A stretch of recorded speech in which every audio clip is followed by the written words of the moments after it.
And welcome back to Open. We continue now with more breaking news. We have got reports that former New York Mayor Michael Bloomberg is announcing that he is ending his campaign, and he is actually supporting now that of Bernie Sanders. So we'll take a look and find out. Joe Biden. Michael Bloomberg ending his 2020 campaign, saying that he is now supporting, Joe Biden. And as we know yesterday, Joe Biden with massive numbers in terms of wins, winning in Alabama, Arkansas, Massachusetts, Minnesota, North Carolina, Oklahoma, Tennessee, Texas, and Virginia. Bernie Sanders coming away with wins in Colorado, Vermont, and Utah. As of today, there are still two states that are too close to call, California and Maine. But once again, the breaking news coming that former New York Mayor Michael Bloomberg is ending his campaign, and he is actually supporting former Vice President Joe Biden. Well, we're back with other news and political activism we're talking about, right? Civil engagement provides teens and young adults with a sense of inclusion and self-identity at a crucial time in the political world. However, their influence is not always acknowledged by elected officials. So these youths will have problems to face by the problems of the world made by current world leaders. And the question is, how can you actually have youth be more engaged in social activism? And joining us now to tell us more is political activist Juan Escalante. Good to have you here. Thank you for having me. Good. And so really getting people more involved and getting people more engaged. And for the work that you're engaged in, tell people about the work. So I've been involved in political activism for about 3 years now, since the election of Donald Trump. Yeah. Basically what I did was I didn't go to college after high school. I was just working because I was trying to do other things like acting. So I would go to auditions and that was my main thing. But after that election, I decided to go back to school. And that's sort of how I began to find my way in political activism. Tell me about what you're thinking about today. As far as I just gave you breaking news right now, what's your thoughts? I think it's a little too early to talk about who has the best chance of being the Democratic frontrunner. I'm rooting for Sanders, but at the end of the day, whomever ends up being the Democratic nominee, I will back them up because I think we're at a crucial time. Yeah. And, that's such a crucial time that's how I got involved in these movements like, being a translator for detainees, Standing Rock, etc. Wow. So talk about your work. As you said, you have to be a translator for detainees. What did that include?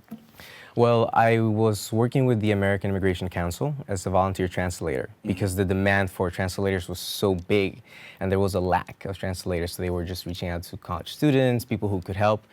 And basically, you had to go to detention centers where they had people who had just come across the Mexico-U.S. border. And my job was to translate for them, to be a translator for the detainee and the lawyer, and to help them build a case so that they could, find asylum in the United States. So having this experience, obviously, it's a frontline experience. We talk about it, we report it, but actually you're on the front lines. Yeah. And it has an effect, a personal effect on your life. How's it shaped your life? Well, I'm an immigrant myself. I was born in El Salvador, and I came here when I was 9.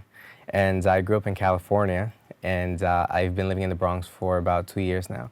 And so for me, it's very personal, and it definitely hits home. So like when I hear about kids in cages, it's like, it was such an emotional toll. Like I cried when I heard the news and I would hear the kids because I felt that was my brother or my cousin that I was watching.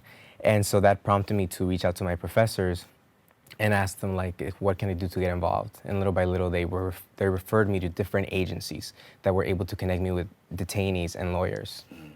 So you're engaged in activism. What's the message that you want to send through your activism? So the message I want to send, especially to young people, I think that especially earlier millennials and this new upcoming generation, Generation Z, feels that they're disenfranchised, that they don't have a voice, that they're not represented in their government, that there's too many, like they say these days, there's too many old white heterosexual men, in the government. And they're hungry for representation, but they just don't see an outlet.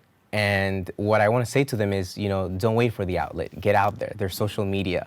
Look for a cause, because we're big in numbers. Right. And so I want to inspire them to get active, get out there. When I was talking to C-Rel in the earlier segment, I talked to him about, really getting younger people involved and engaged. He's seeing more people, especially across the college campuses, become more involved and engaged. From your perspective, do you start to see more youth involvement, youth engagement in the political process?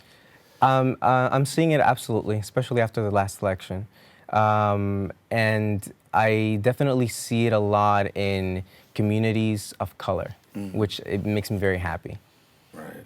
Well, talk to me about, before we go, how somebody can be involved. You've done it. You've mastered it. Give a final word as to how can somebody become engaged? How can somebody become involved? Support the candidate that you want, and doesn't have to be a presidential candidate. It can be in your local elections. It can be, reaching out on social media to other activists. It can be, doing phone banks or building your own movement, holding your own protests.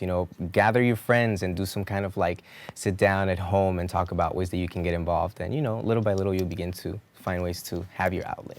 All right, Juan Escalante, good to have you, Juan. Thank you. Take care. Now, listen, for more information on Juan, yes, you can follow him on Instagram at Juan Escalante Official. I have to take a quick break, but let's give you the breaking news once again. Former New York City Mayor Michael Bloomberg announcing that he is suspending his campaign, ending it, and throwing his support behind Joe Biden. We'll continue to bring you more news on the political front as it becomes available. Also, the latest updates on the coronavirus, we'll give you that as well. And after the break, we're also going to tell you how one company is actually training entrepreneurs. We want you to stay tuned. Coming up right after this.